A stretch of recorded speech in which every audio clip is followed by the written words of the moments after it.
यानी कि हमने हमारी कंपनी के शेयर इशू कर रखे हैं। जिसने भी हमारे शेयर को परचेस किया है उसकी मैक्सिमम लाइबिलिटी कहां तक होगी, जितना अमाउंट अनपेड होगा शेयर्स पे। मतलब अगर 50 रुपए अनपेड है तो उसकी मैक्सिमम लाइबिलिटी कहां तक होगी, 50 रुपए पर शेयर तक। फिर एक नई लाइबिलिटी थी, वो कौन सी थी, लिमिटेड बाय गारंटी। अबे लिमिटेड बाय गारंटी की कहानी कुछ ऐसी थी कि हमारी कंपनी में शेयर कैपिटल नहीं है, हमारे शेयर होल्डर ने एक गारंटी दे रखी है, एक अमाउंट तय कर रखा है कि अगर कल को वाइंडिंग अप के टाइम पे बिजनेस में जरूरत पड़ी, बिजनेस में कैसे जरूरत पड़ेगी, 10 करोड़ रुपए देने निकल रहे हैं बाहर वालों के, तो 10 करोड़ देने निकल रहे हैं तो 1 करोड़ का तुमने गारंटी दी थी ना। अब बिजनेस बंद हो रहा है, तुम वो 1 करोड़ गारंटी का अमाउंट ले करके आओगे। मतलब वो 1 करोड़ गारंटी का अमाउंट कब देगा, जब जरूरत पड़ेगी वाइंडिंग अप के टाइम पे। लेकिन इसका दूसरा सवाल यह है कि मान लो कंपनी को एक नई ब्रांच खोलनी है और उस नई ब्रांच को खोलने के लिए 1 करोड़ रुपए चाहिए, क्या गारंटी अमाउंट मंगवा लिया जाए क्या?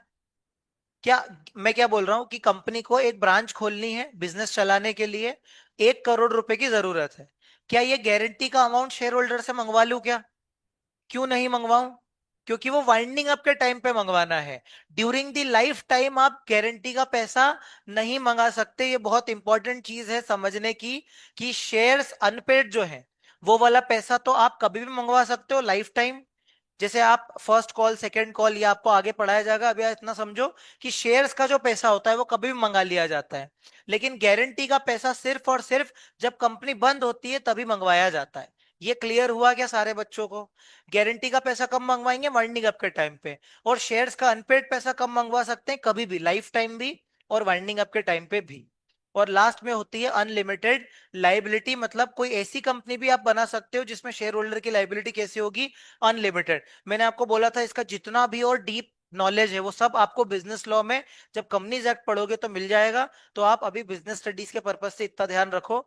और फिर अगला आता है ऑब्जेक्ट क्लॉज, कि किस ऑब्जेक्ट किस उद्देश्य से मेरी कंपनी बनी हुई है। मेरी कंपनी चैरिटेबल कंपनी है, या फिर हमारी कंपनी जो है वो फर्नीचर का बिजनेस करती है, टेक्सटाइल का बिजनेस करती है, तो बताना पड़ेगा।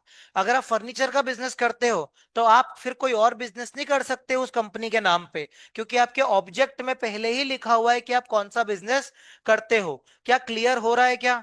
रटने की जरूरत तो नहीं पड़ रही है। कंपनी बनाने की पहली प्रोसेस क्या है, प्रमोशन।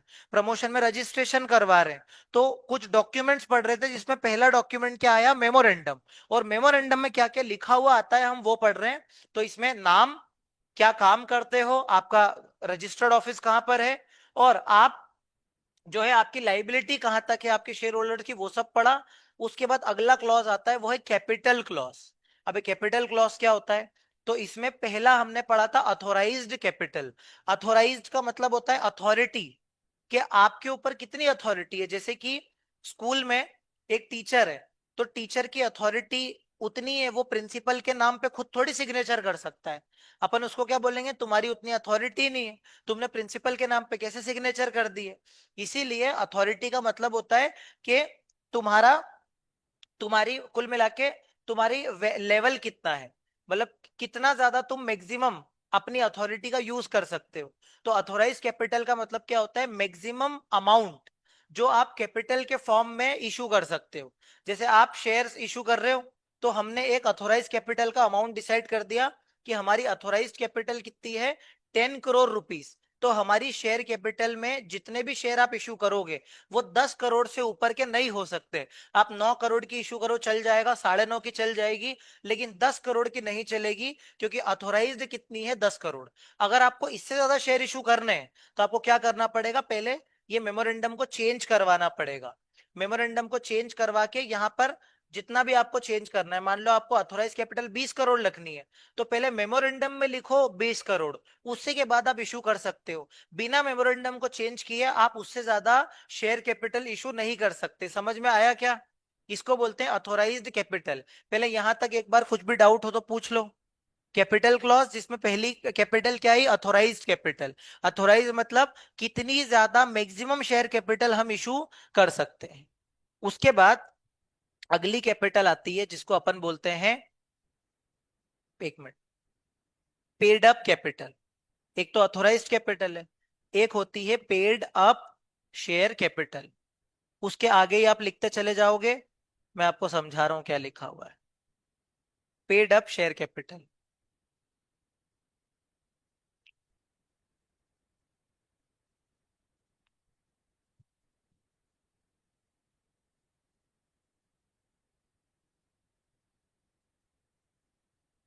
अरे नहीं नहीं, एक मिनट काटो इसकी, ये नहीं पेड अप, नहीं पेड अप बाद में आएगी। पेड अप के पहले इशूड कैपिटल आएगी। बी वाले में आपको लिखना है इशूड कैपिटल, उसको काटो, इशूड कैपिटल लिखो पहले। Issued share capital. अथोराइज्ड के बाद में पेड अप काट दो, पहले इशूड कैपिटल लिखो बी वाला पॉइंट बना के। जैसे मैं कर रहा हूं ना, यहाँ पे लिख रहा हूँ वैसा इशूड कैपिटल। आपको लिखना नहीं है क्या? वो लिख रही है तो आप उसका देख के लिख लोगे। कोई बात नहीं, सो जाओ आप, कोई दिक्कत। सेकंड वाला है इशू। क्या? उसकी पीडीएफ भेजनी है? ठीक है, ओके, भेज देंगे। सेकंड वाला लिखो आप इशूड शेयर कैपिटल। अब इशूड शेयर कैपिटल का मतलब क्या होता है? सिंपल सी एक बात है कि मैंने मैक्सिमम कैपिटल कितनी इशू कर सकता हूं, वो है 10 करोड़। लेकिन ऐसा जरूरी थोड़ी है कि मैंने पूरी की पूरी अथोराइज जितनी कैपिटल इशू कर दी हो सकता है मैंने शेयर तो 7 करोड़ के इशू करे हो।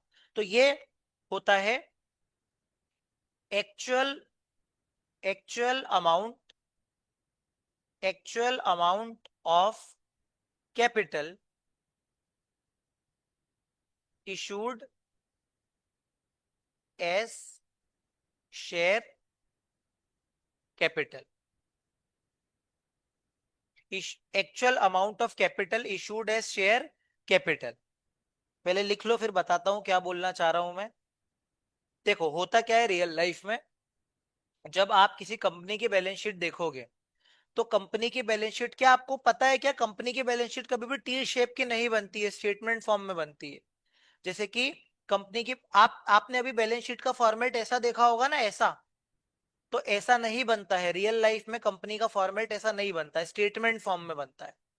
तो स्टेटमेंट फॉर्म में ऐसा लिखा हुआ आता है, देखो यहां पर एक हेडिंग आएगी इक्विटीज एंड लाइबिलिटीज करके। ये लिखना नहीं है, ये मैं सिर्फ बता रहा हूँ, इसको रफ में अगर लिखना हो लिख लेना। अभी मैं जस्ट बता रहा हूँ। इक्विटीज एंड लाइबिलिटीज के अंदर एक हेडिंग आएगी जिसमें अपन यहाँ पे लिखेंगे शेयर कैपिटल। यहाँ पे लिखेंगे शेयर कैपिटल। और यहाँ जो शेयर कैपिटल आएगी ना, वो कौन सी वाली आएगी? इशूड। Issued share capital. ऐसे इशूड शेयर कैपिटल आएगी। अब मान लो हमारे केस में हमारी कंपनी ने कितनी इशू कर रखी, 8 करोड़। तो यहाँ पर 8 करोड़ रुपए लिखेंगे यहाँ पर। और यहाँ पर ब्रैकेट में ऐसा लिख देंगे कि 8 करोड़ हमने इशू करी है, लेकिन अथोराइज्ड कितनी है पता है? अथोराइज तो 10 करोड़ है। अब आया क्या, क्या बोल रहा हूं मैं? मतलब इसको मैं ऐसे समझाता हूँ। आपको आपके घर वालों ने बोला कि बेटा तू मैक्सिमम 10,000 तक का खर्चा कर सकता है एक महीने में, लेकिन आप थोड़े से संस्कारी टाइप के हो। आप 10 करोड़, आपने 10,000 पूरा खर्चा नहीं किया। 10,000 आपने पूरा खर्च नहीं किया। आपने अभी 7,000 ही खर्च किया है। 3,000 अभी आपकी जेब में रखा है, तो आप क्या बोलोगे कि भले ही मुझे मेरे घर वालों ने अथॉरिटी तो 10,000 की दे रखी है, लेकिन मैंने अभी भी खर्च कितना किया है? 7,000। मतलब आपको अथॉरिटी दे रखी है, लेकिन वो अथॉरिटी आपने अभी यूज नहीं करी, यानी कि आप मैक्सिमम कितने शेयर इशू कर सकते हो? 10 करोड़। लेकिन आपने किए कितने हैं? 8 करोड़ के। अब देखो ऐसा होगा कि कल को आपको कोई बहुत ज्यादा जरूरी पैसों की जरूरत आ गई, और आपको कंपनी के लिए लोन लेना, मतलब लोन तो आप ले नहीं रहे हो, तो आपने क्या किया कि हमको ना पैसों की जरूरत है, तो हम क्या कर सकते हैं? शेयर इशू कर सकते हैं। क्या चल रहा है बेटा, ये क्या पढ़ा रहा हूं मैं, थोड़ा सा बताना मेरे को प्लीज। नहीं तू नहीं, वो तो निकल जाएगा बेटा पास होके। क्या हो गया? बताना क्या क्या पढ़ा रहा हूं मैं अभी ये। तूने उससे उससे इंपॉर्टेंट डिस्कशन की, तो मतलब ऐसा होगा ना कि इससे ज्यादा वो इंपॉर्टेंट डिस्कशन होगी, मतलब ये तो तुझे आता ही होगा। अब वो सिखा रहा है तुझे, बोल, बता। हाँ, क्या इशूड शेयर कैपिटल में क्या होता है?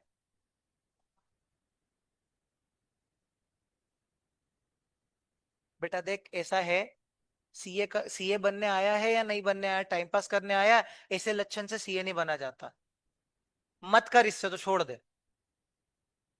ऐसे लक्षण से सीए नहीं बना जाता, इससे तो छोड़ दे। देखो मैं 5 दिन से ऑब्जर्व कर रहा हूँ, अभी के लिए नहीं बोल रहा हूँ मैं, पिछले 5-6 दिन से देखो ऑब्जर्व कर रहा हूँ, यही कहानी चल रही है। छोड़ दे, टाइम वेस्ट मत कर बिना बात के, ऐसे नहीं होगा।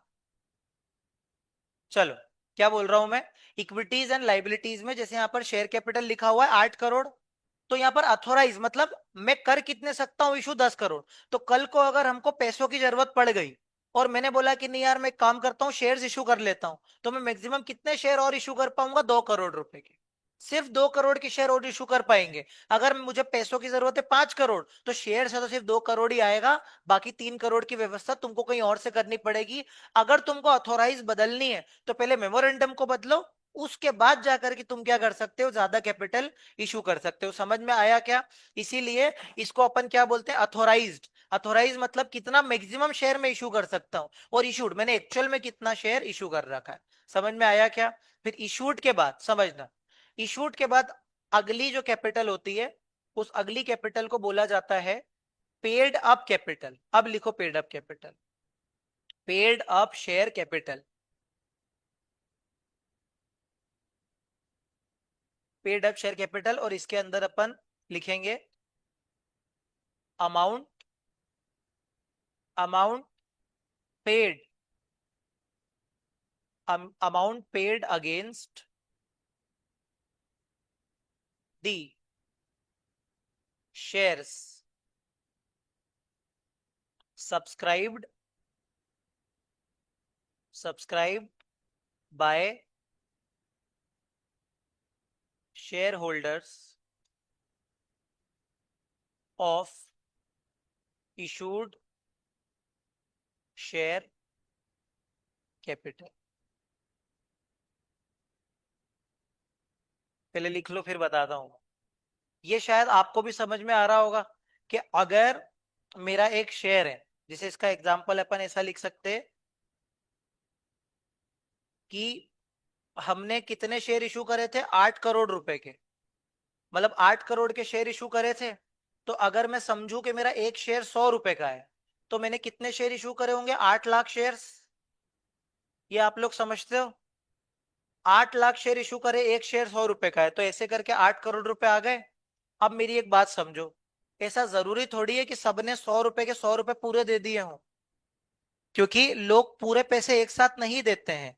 तो ऐसा हो सकता है कि 100 रुपए के शेयर में से, 100 100 रुपए के शेयर में से, आज 26/11 भी है, छोड़ो नहीं समझ। 100 100 रुपए के शेयर में से,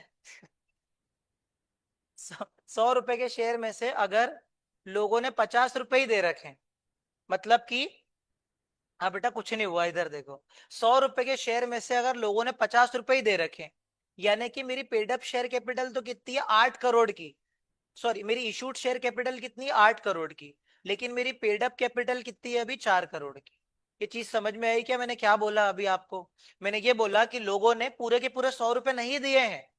8 लाख शेयर थे, एक शेयर 100 रुपए का है, 8 करोड़ रुपए शेयर की वैल्यू है जो मैंने इशू की है। लेकिन लोगों इतना नालायक है कि अभी तक उन्होंने पूरा पैसा नहीं दिया, 100 रुपए के बदले उन्होंने कितने पैसे दिए, 50 रुपए। मतलब 8 करोड़ की कैपिटल मेरी इशूड है, लेकिन पेड अप कितनी है, मात्र 4 करोड़ की, क्योंकि मुझे मिला कितना है, 4 करोड़। तो यही लिखा हुआ है, actual amount paid against the shares subscribed by the share holders of issued share capital. ये ऑफ के आगे आउट लगा दो, आउट ऑफ लिखना था मुझे, ये आउट ऑफ शेयर कैपिटल लिखना है इसको। Out of share, out of issued share capital मतलब कि कितना पे किया है, out of subscribe, out of पे इशूड शेयर कैपिटल। अब सही है, मतलब कि इशू मैंने कितने की थी, 8 करोड़ की, लेकिन अभी तक लोगों ने पे कितना किया है, सिर्फ 4 करोड़। तो इसको बोलते हैं पेड अप शेयर कैपिटल। उसके बाद अगली और लास्ट वाली जो कैपिटल है, इसको बोला जाता है called up share capital. Called up share capital, called up share capital का मतलब होता है amount, amount of share capital called up called up against the unpaid amount. Sir ये क्या बोले जा रहे हो, अनपेड अमाउंट बताता हूं, पहले ये लिख लो फिर बता रहा हूं। लिख लिया? अब इधर सुनो। होता क्या है कि जैसे एक शेयर है 100 रुपए का, एक शेयर है 100 रुपए का, तो क्या है, शुरुआत में 20 रुपए मंगा लिए, उसके बाद 30 रुपए मंगा लिए, ऐसे चलता है। फिर मान लो बाकी के 20 रुपए मंगा लिए, ऐसे करके 3 बार में पैसा मंगाया गया। तो जो मैंने कॉल्ड अप मतलब कि शेयर होल्डर से मंगाया कि पैसा दे दो, पैसा दे दो, 20 रुपए दे दिए, 30 रुपए और दे दो। तो ये जो कॉल किया है ना मैंने, कॉल, इसको बोलते हैं कॉल करना, मतलब मंगाना। तो इसको बोलते हैं called up capital. Called up मतलब जो हम मंगवाते हैं, बुलाते हैं पैसा। होता है ना, तेरे ट्यूशन की फीस नहीं आई है, कल लेके आना, कॉल्ड अप। तो कॉल्ड अप का मतलब क्या होता है, शेयर्स अनपेड में जितना पैसा हमने मंगाया है, जो मंगाया है उसको कॉल्ड अप बोला जाता है। तो इसको, ये जितना भी शेयर कैपिटल वाली चीज है, ये जब लॉ में आएगा तो आपको डिटेल में पढ़ा दिया जाएगा। वैसे डिटेल में ही पढ़ाया गया है क्योंकि बिजनेस स्टडीज में उसका इम्पैक्ट आ रहा था। मेरे हिसाब से अब आपको कैपिटल क्लॉज समझ में आया होगा। ठीक है, इसको बोलते हैं capital clause, liability clause, object clause, name clause, situation clause. ऐसे अलग अलग टाइप के क्लॉज होते हैं। मतलब इन शॉर्ट मैं आपको बताऊं, मेमोरेंडम में कौन सी बातें लिखी होती है, एकदम जो मेन बातें होती है, मतलब जो जरूरी बातें होती हैं शॉर्ट में। नाम क्या है, सिचुएशन क्या है, लाइबिलिटी कितनी होगी, और आपका कैपिटल कितनी होगी, अथोराइज कितनी है, कॉल्ड अप कितनी है, पेड अप कैपिटल कितनी है, ये सब किसमें लिखा हुआ आता है, मेमोरेंडम में लिखा हुआ होता है। ठीक है, तो आप बोलोगे सर फिर बाकी नियम कहां पर लिखे हुए होते हैं। मेरी बात समझना, मेमोरेंडम में तो मेन मेन चीजें लिखी हुई होती है, लेकिन बाकी बहुत सारे ऐसे भी तो नियम होंगे ना जो कंपनी को चलाने में यूज आते हैं, तो वो कहाँ लिखा हुआ आता है, तो वो लिखे हुए आते हैं articles of association. Articles of association में ये सारी चीजें लिखी हुई आती है। अब ये क्या होता है, ध्यान से सुनो। मेमोरेंडम में ना लक्ष्मण रेखा लिखी हुई होती है, समझना। मेमोरेंडम में लिखा हुआ होता है कि आप कितना कैपिटल मैक्सिमम इशू कर सकते हो, आप कौन कौन सा बिजनेस कर सकते हो। ठीक है, इसके अलावा आपकी कैपिटल कितनी है, आपकी लाइबिलिटी कितनी है, वो सारी चीजें जो मेन मेन चीजें हैं लक्ष्मण रेखा डिसाइड होती है मेमोरेंडम। मेमोरेंडम बहुत शॉर्ट में लिखा हुआ होता है, लेकिन जो डिटेल में बाकी सारे जितने भी आपके नियम वगैरह लिखे होते हैं, वो सब कुछ आर्टिकल्स ऑफ एसोसिएशन में लिखे हुए होते हैं। मतलब आर्टिकल्स ऑफ एसोसिएशन के नियम के अगर मैं एग्जांपल दूं तो वो ये सारे होंगे, देखना। नंबर वन, के एम्प्लॉय से रिलेटेड जितने भी रूल्स होंगे। अब एम्प्लॉय से रिलेटेड रूल्स कौन कौन से हो सकते हैं, सैलरी किस हिसाब से बढ़ेगी, ठीक है, अटेंडेंस किस तरीके से मेंटेन की जाएगी, इसके अलावा बोनस किस तरीके से दिया जाएगा, इनको पेड लीव्स किस तरीके से दी जाएगी, ये सारी चीजें कौन डिसाइड करेगा, आर्टिकल में लिखा हुआ होगा। प्लस मैनेजर जो है उसको कितना रेम्यूनरेशन मिलना चाहिए। इसके अलावा जो आपके डायरेक्टर्स वगैरह है, डायरेक्टर्स जो हैं उनकी कितनी अथॉरिटी है। जैसे यहाँ पर यह भी लिखा हुआ होगा कि कंपनी मैक्सिमम कितना लोन ले सकती है, मैक्सिमम कितना लोन ले सकती है, एक डायरेक्टर बिना किसी की परमिशन के कितनी उसको अथॉरिटी है, कितना लोन ले सकता है। ये सारी बारीक बारीक बातें डिटेल में कहाँ लिखा हुआ होता है, आर्टिकल्स ऑफ एसोसिएशन में लिखा हुआ होता है। आर्टिकल में सब कुछ डिटेल में लिखा होता है कि मतलब कि जो भी छोटे छोटे एम्प्लॉय से रिलेटेड, हमारे बिजनेस में रॉ मटेरियल कौन खरीदेगा, किस ऑफिसर की कितनी आपकी अथॉरिटी है, और वो सारी अथॉरिटी के अंदर अंदर आपको काम करना पड़ता है, जिसको बोलते हैं आर्टिकल्स ऑफ एसोसिएशन। क्लियर हुआ क्या। मेमोरेंडम में मेन मेन बातें लिखी हुई होती है, वो चार्टर डॉक्यूमेंट होता है, और आर्टिकल्स में इंटरनल रूल्स एंड रेगुलेशंस लिखे हुए होते हैं। तो मैं एक छोटी सी डेफिनेशन आपको लिखा देता हूं, आर्टिकल्स क्या होता है। तो आप एक हेडिंग डालोगे, आर्टिकल्स ऑफ एसोसिएशन। मेमोरेंडम की आपने हेडिंग डाल रखी है, वो सब आपने लिख लिया, इसके बाद आप आर्टिकल्स ऑफ एसोसिएशन की हेडिंग डालो, और यहां पर आप लिखो एओए। ऐसा तुषार कपूर की लैंग्वेज है। जो एओए है, AOA defines, AOA defines internal rules and regulations, internal rules and regulations of management management of company, it it defines internal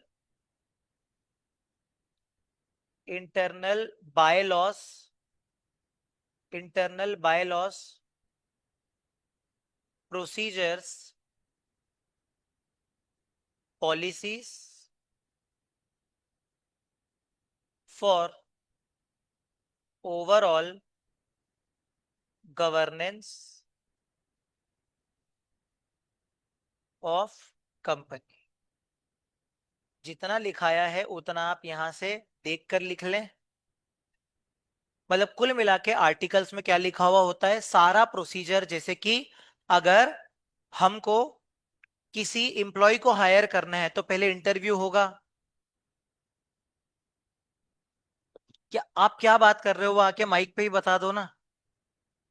तो मुझसे पूछ ले, फीस तो एकेडमी को दी, उसको थोड़ी दी है, उसको बता रहा है। अरे भैया सुनो, आर्टिकल्स क्या बोलते हैं, रूल्स एंड रेगुलेशंस। यानी कि एक डायरेक्टर को कितनी अथॉरिटी है, अगर मान लो लोन लेना है तो मिनिमम दो लोगों की सिग्नेचर होगी।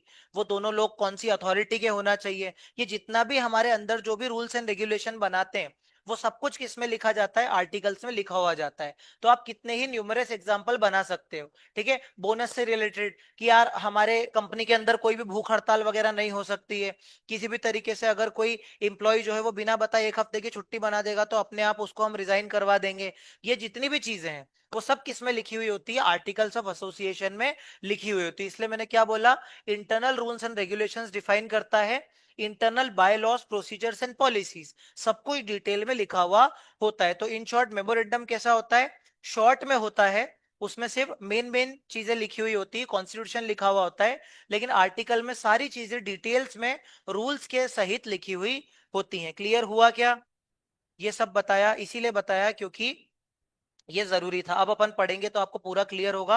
मेमोरेंडम का आप पहले डेफिनेशन देखो। मेमोरेंडम ऑफ एसोसिएशन क्या होता है, मोस्ट इंपॉर्टेंट डॉक्यूमेंट। ओ हो, ये सबसे मोस्ट इंपॉर्टेंट डॉक्यूमेंट होता है। It defines the company objectives and power. सबसे इंपॉर्टेंट कीवर्ड, कंपनी का ऑब्जेक्टिव क्या है और कंपनी की पावर्स क्या है।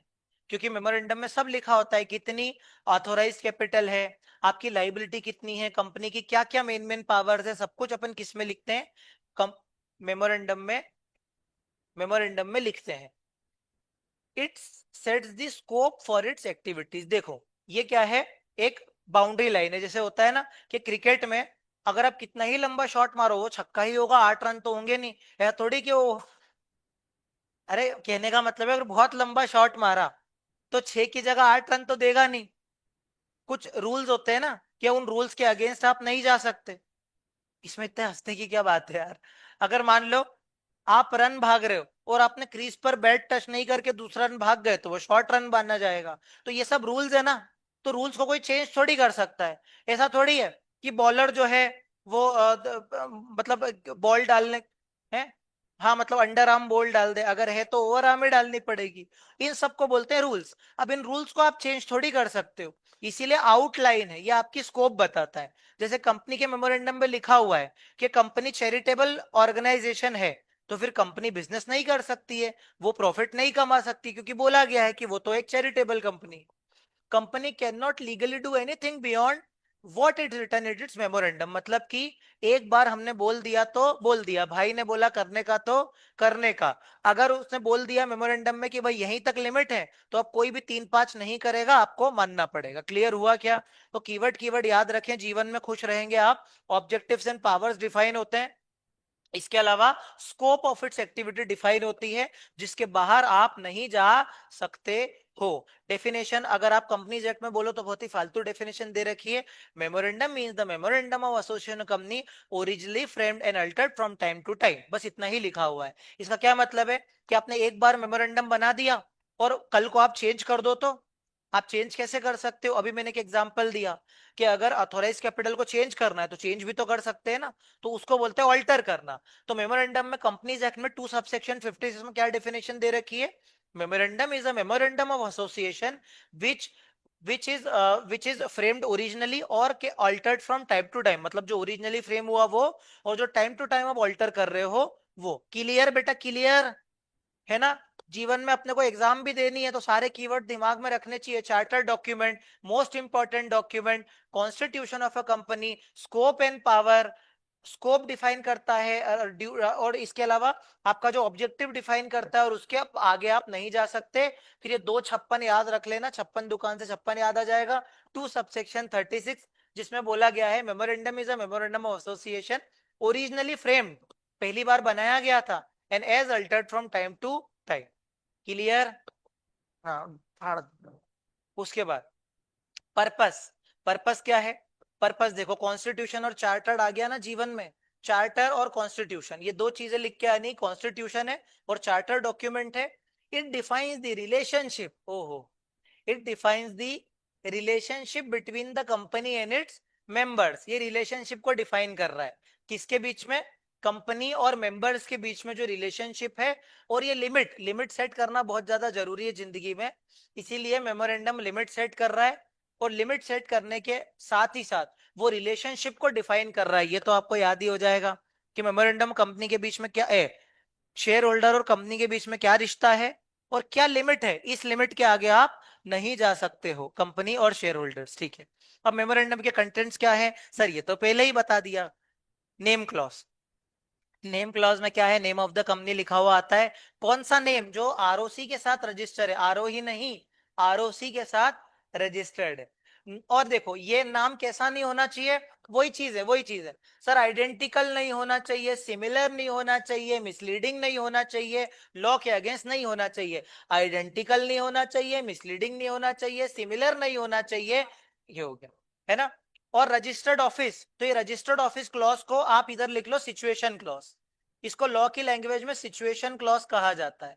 तो आप बिजनेस स्टडीज में रजिस्टर्ड ऑफिस क्लॉज लिखो, चाहे सिचुएशन क्लॉज लिखो, आपके बिजनेस स्टडीज में काम चल जाएगा। लॉ में तो सिचुएशन क्लॉज ही लिखना पड़ेगा, तो वही याद रखो। यहाँ पर एग्जैक्ट एड्रेस, आपका एग्जैक्ट एड्रेस कहाँ है बताओ तो सही। तो आपको एग्जैक्ट एड्रेस देना पड़ेगा यार। एग्जैक्ट एग्जैक्ट एड्रेस आपको देना पड़ेगा, कहां पर आपकी कंपनी सिचुएटेड है। और आपको आरओसी को बताना पड़ेगा। कैसे बताना पड़ेगा? देखो, आपने रजिस्टर्ड ऑफिस मान लो चेंज कर लिया, या फिर आप रजिस्टर्ड ऑफिस आपने तय कर लिया, तो जब भी तय किया 30 दिन के अंदर अंदर आप किसको बता दो? आरओसी को बता दो। तो 30 दिन तो अभी याद नहीं रखना है आपको, सिर्फ इतना याद रखना है रजिस्टर्ड ऑफिस कहां पर सिचुएटेड है, एग्जैक्ट एड्रेस आप अपना बता दो, इसको बोलते हैं रजिस्टर्ड ऑफिस। उसके बाद ऑब्जेक्ट क्लॉज, कि एक कंपनी क्या काम करेगी। मोस्ट इंपॉर्टेंट क्लॉज, भाई तुम्हारा इरादा क्या है, तुम्हारा ऑब्जेक्ट, ऑब्जेक्ट सबसे ज्यादा जरूरी है कि तुम करना क्या चाहते हो कंपनी बना के। मोस्ट इंपॉर्टेंट क्लॉज ये है जो आपका पर्पस डिफाइन करता है, जीवन में आपका पर्पस क्या है। तो वो पर्पस डिफाइन करता है कि कंपनी क्या करना चाहती है। जैसे अब ये बहुत इंपॉर्टेंट चीज है, दो टाइप के ऑब्जेक्टिव होते हैं, एक होता है मेन ऑब्जेक्टिव, एक होता है एंसिलरी ऑब्जेक्टिव। क्या मतलब है इस चीज का? सुनो, एक स्कूल है, समझना। तो स्कूल का मेन ऑब्जेक्टिव क्या है? एजुकेशन देना। तो एजुकेशन उसका मेन ऑब्जेक्टिव हो गया। लेकिन स्कूल जो है वो किताबें भी तो बेचता है। क्या बोलता है कि ये किताबें हमसे ही खरीदनी पड़ेगी, कहीं और से नहीं खरीद सकते, हर चीज हमसे खरीदो। तो स्कूल एजुकेशन के अलावा बुक्स भी तो बेच रहा है, बुक्स भी बेच रहा है, साथ ही साथ वो पता नहीं क्या प्रोजेक्ट फाइल, ये फाइल है, 100 रुपए की चीज 1000 रुपए में बेच देते हैं और फालतू का धंधा चलाते रहते हैं। तो ये बुक्स और ये प्रोजेक्ट फाइल ये सब, तो हम क्या बोलेंगे कि स्कूल का मेन ऑब्जेक्टिव क्या है? एजुकेशन देना। और उसका एंसिलरी एडिशनल ऑब्जेक्टिव क्या है? ये अपना बुक्स वगैरह बेचना। सिमिलरली अगर अगर कोई चैरिटेबल ऑर्गेनाइजेशन है, जैसे तिरुपति बालाजी मंदिर या फिर अपने ये महाकाल मंदिर, तो महाकाल मंदिर का मेन रजिस्टर्ड होते हैं, ये सारे जो मंदिर होते हैं ना, ये ट्रस्ट के फॉर्म में रजिस्टर होते हैं। आप सोचो मेन ऑब्जेक्टिव क्या है? रिलीजन को बढ़ावा देना, है ना? लेकिन ये रिलीजन को बढ़ावा देने के अलावा हो सकता है ना कि उनके पास एक खाली स्पेस हो, जिस खाली स्पेस को वो लोग कुछ प्रोग्राम करने के लिए रेंट पे चढ़ा देते हैं। इसके अलावा वो प्रसाद वगैरह भी बेचते हैं। तो प्रसाद बेचे, फूल वगैरह बेचे, अगरबत्ती बेचते हैं तो उससे भी तो पैसा आता है। हाँ जो भी बेचते हैं तो है। हाँ बेटा माला भी बेचते हैं। हाँ तो मैं क्या बोल रहा हूं कि मेन ऑब्जेक्टिव क्या है, रिलीजन को बढ़ावा देना। और एडिशनल एंसिलरी ऑब्जेक्टिव क्या है, ये सब रेंट वगैरह पे देना, प्रसाद वगैरह, माला वगैरह बेचना। तो बस यही लिखा है, एक्टिविटीज जो उस मेन ऑब्जेक्टिव को अचीव करने के लिए जरूरी है। अब पढ़ाने के लिए बुक बेचना भी जरूरी है ना। मंदिर में दर्शन करवाने के लिए प्रसाद देना भी जरूरी है, तो वो एंसिलरी ऑब्जेक्टिव में आएगा। क्या? दान पेटी, हाँ बेटा, लेकिन वो बिजनेस थोड़ी है, किसी बात कर रहा है तू। ठीक है, क्लियर हुआ क्या? ये हो गया ऑब्जेक्ट क्लॉज। उसके बाद लाइबिलिटी क्लॉज। लाइबिलिटी क्लॉज में क्या लिखा था, अरे यार इधर पढ़ा चुका हूं ऑलरेडी, देखो। लाइबिलिटी क्लॉज में क्या है, एक्सटेंट ऑफ लाइबिलिटी, कितनी हद तक आप जो है लाइबिलिटी जो है सामने वाले से मंगवा सकते हो। तो शेयर शेयर जितनी लाइबिलिटी होती है, जितना अमाउंट अनपेड होता है। सर आपने तो कुछ गारंटी बताया था, इतना ज्यादा ये 11वीं 12वीं वाले खींचते नहीं है, वो तो मैंने खींचा था। ठीक है, लाइबिलिटी क्लॉज। उसके बाद capital clause, maximum amount of capital. Sir इसमें भी आपने बहुत सारी कैपिटल लिखाई थी, मेरा मर्जी होती ज्यादा पढ़ाने की, वो लॉ में काम आएगा। अब यार इतना याद रखो, कैपिटल क्लॉज में क्या, मैक्सिमम अमाउंट ऑफ कैपिटल जो आप क्या कर सकते हो, इशू कर सकते हो। ठीक है, और बस देखो ये मेमोरेंडम के लास्ट में इन्होंने क्या लिख रखा है, देखो। एटलीस्ट 7 मेंबर, पब्लिक कंपनी हुई तो 7 मेंबर, और अगर प्राइवेट कंपनी हुई तो 2 मेंबर। अब समझना ध्यान से, इधर इधर इधर, मैंने क्या बताया था। प्रमोटर जो है वो कंपनी को, शुरू में वो आइडिया सोचता है, कंपनी को बनाता है। उसके बाद प्रमोटर क्या करता है, कंपनी को फ्रेम वगैरह करवाता है। लेकिन सब्सक्राइबर कौन होता है, जो पहली पहली बार अपना शेयर होल्डर्स में नाम लिखाता है। तो ये सब्सक्राइबर है, जो कहाँ सब्सक्राइब कर रहे हैं, मेमोरेंडम में, मतलब इनका नाम कहाँ लिखा जाएगा, मेमोरेंडम ऑफ एसोसिएशन में। तो मेमोरेंडम ऑफ एसोसिएशन में फर्स्ट सब्सक्राइबर्स का साइन होता है, तो साइंड बाय एटलीस्ट 7 मेंबर या फिर 2 मेंबर। जब भी मैंने आपको बताया था कि अगर, जब भी मैंने आपको बताया था कि 3 मेंबर जो है, 3 लोग अगर कंपनी बनाना चाहते हैं, तो उसमें से कोई भी 2 लोग कंपनी के सब्सक्राइबर बन जाए चलेगा।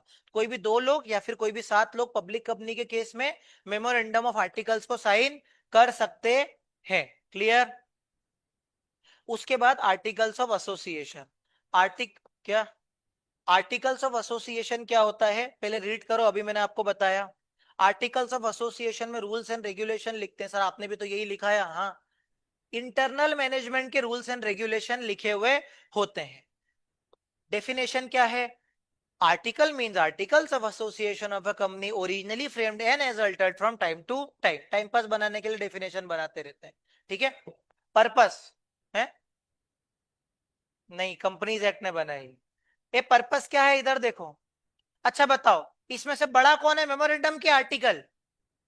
मेमोरेंड बड़ा तो मेमोरेंडम हुआ ना बेटा, बड़ा तो मेमोरेंडम हुआ ना, क्योंकि मेमोरेंडम में कॉन्स्टिट्यूशन लिखा हुआ होता है। चुप हो जा रे, इधर देख। क्या? इधर बेटा, मेरी बात, हित मत कर। मेमोरेंडम और आर्टिकल में मेमोरेंडम बड़ा होता है, क्यों बड़ा होता है, क्योंकि मेमोरेंडम में जो मेन कॉन्स्टिट्यूशन लिखा हुआ होता है, सारे जो लक्ष्मण रेखा वगैरह के काम है वो मेमोरेंडम में लिखे हुए होते हैं। इसीलिए आर्टिकल मेमोरेंडम से सबऑर्डिनेट होता है। अबे क्यों सबऑर्डिनेट होता है, वो समझ लो आप, सुनो। इसीलिए बोला गया है, क्योंकि जो मेमोरेंडम होता है ना, मेमोरेंडम होता है पत्थर की लकीर।